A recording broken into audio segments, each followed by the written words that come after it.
तो तय बात है कि चाइना लगातार अटैक कर रहा है। ये भी तय बात है कि सरकार उसका कॉग्निजेंस ले रही होगी। सवाल मैंने जो पहले उठाया कि हम कर क्या रहे हैं, इसके देखिए 4 हिस्से हैं। एक हिस्सा है कि साइबर वॉरफेयर, कि इस युद्ध को लड़ने के लिए क्या सिस्टम चाहिए। दूसरा है टेक्नोलॉजी में अपने को आगे बढ़ाना, साइबर टेक्नोलॉजी में अपने यहाँ डेवलप करना। तीसरा जो इसका हिस्सा है वो आर्टिफिशियल इंटेलिजेंस का आने वाले समय में कैसे यूज करना। और चौथा लीगल फ्रेमवर्क। मैं चारों पे थोड़ा थोड़ा बोलूंगा। ये हमको मालूम है, भारत सरकार कोई नहीं, देश दुनिया की सब सरकारों को मालूम है कि चाइना ने 2015 में अपने यहाँ साइबर वॉरफेयर के लिए रिफॉर्म्स कर दिए थे। वो साइबर जो स्पेस का पूरा साइबर वॉरफेयर की उनकी यूनिट, इलेक्ट्रॉनिक वॉरफेयर की उनकी यूनिट और स्पेस वॉरफेयर की उनकी यूनिट, तीनों को एक स्ट्रेटेजिक सपोर्ट फोर्स, जिसको वो SSF कहते हैं, उसके तहत ले आए हैं। और वो पूरी सपोर्ट उनकी पॉलिटिकल लीडरशिप के अंडर में, सेंट्रल मिलिट्री कमीशन CMC के अंडर में आ गई है। और एक केंद्रीकृत प्लानिंग हो रही है और एक पूरा वेल ऑयल्ड उन्होंने सिस्टम पिछले 7 साल में बना लिया है, जो सिस्टम के दम पे वो पूरी दुनिया पे लगातार अटैक करें, केवल भारत पे नहीं कर रहे हैं। हमारे यहाँ क्या हो रहा है, और ये लगातार रिपोर्ट्स इस बारे में भारत सरकार को दी जा रही हैं एक्सपर्ट्स ग्रुप द्वारा, कि हमारे यहाँ एक army, Indian army training command है, RTRAC जिसको हम बोलते हैं।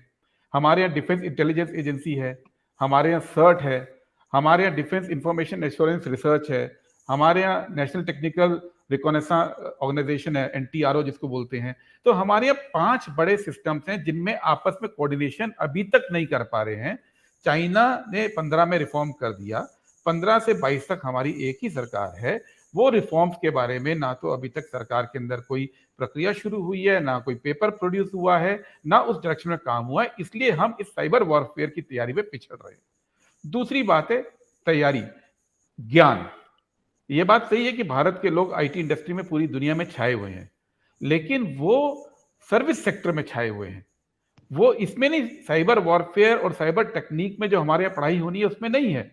हमारे यहाँ एक भी कॉलेज स्कूल पूरे भारत में नहीं है जो इसको पढ़ा रहा है। यहाँ पे भी चाइना ने 2017 में अपनी नई पॉलिसी इंट्रोड्यूस की थी और ये कहा था कि 2027 तक वो 6 नए साइबर की तैयारी के लिए, साइबर वॉरफेयर की तैयारी के लिए, साइबर स्टडीज उन्होंने बोला था के लिए 6 नए इंटरनेशनल स्कूल तैयार करेगा 27 तक। 2021 में 6 तैयार होके काम कर रहे हैं। 17 में हमें मालूम था, 17 से 22 5 साल तक हमने उस डायरेक्शन में काम नहीं किया। अभी तक हम पिछड़ रहे हैं। हम अगर हम अपने यहाँ IT के बेस का फायदा उठा के, अपने यहाँ जो बेसिक रिसर्चर्स का फायदा उठा के अगर हम अपनी टेक्निक डेवलप नहीं करेंगे तो हम चाइना या दूसरे देशों पर निर्भर रहेंगे। ये हमारा सेक्टर था, हमने एक भी स्कूल, एक भी कॉलेज शुरू नहीं किया है।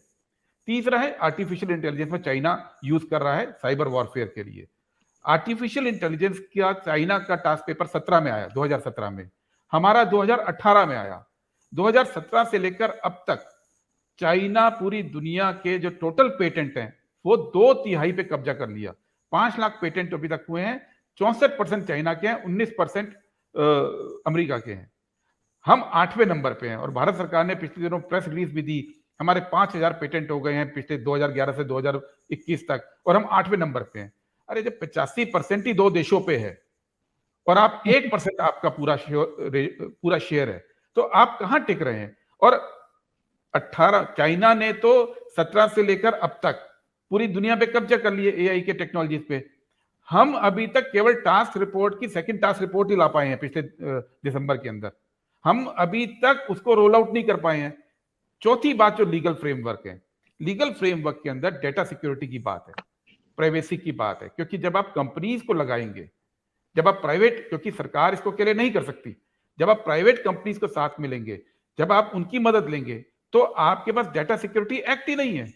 2019 में सुप्रीम कोर्ट के 2017 के जजमेंट के बाद, प्राइवेसी का जो जजमेंट था, सुप्रीम कोर्ट ने कहा कि आप डेटा प्राइवेसी का एक्ट लाइए। 2019 को वो एक्ट पार्लियामेंट में इंट्रोड्यूस हो गया। 2022 तक हमने वो एक्ट इंट्रोड्यूस पास नहीं किया है। हमारे यहां अभी तक डेटा की प्राइवेसी को लेकर लॉ नहीं बना है ठीक से। तो हम किस तरह से चाइना से लड़ेंगे। और हमने क्यों नहीं बनाया, क्योंकि हम पेगासस जैसा इस्तेमाल करना चाहते थे देश के अंदर। पेगासस की जवाबदेही सरकार पे ना आए, इसलिए 3 साल से डेटा प्रोटेक्शन सुप्रीम कोर्ट के डायरेक्टिव के बाद हम लोग लॉ नहीं बना रहे हैं। तो हम ना तो कमांड सेंटर हमारा क्रिएट हो रहा है, ना तो हम साइबर वॉरफेयर के कॉलेजेस शुरू कर पा रहे हैं, ना तो हम एआई पे काम कर रहे हैं, ना हम लीगल फ्रेमवर्क पे काम कर रहे हैं।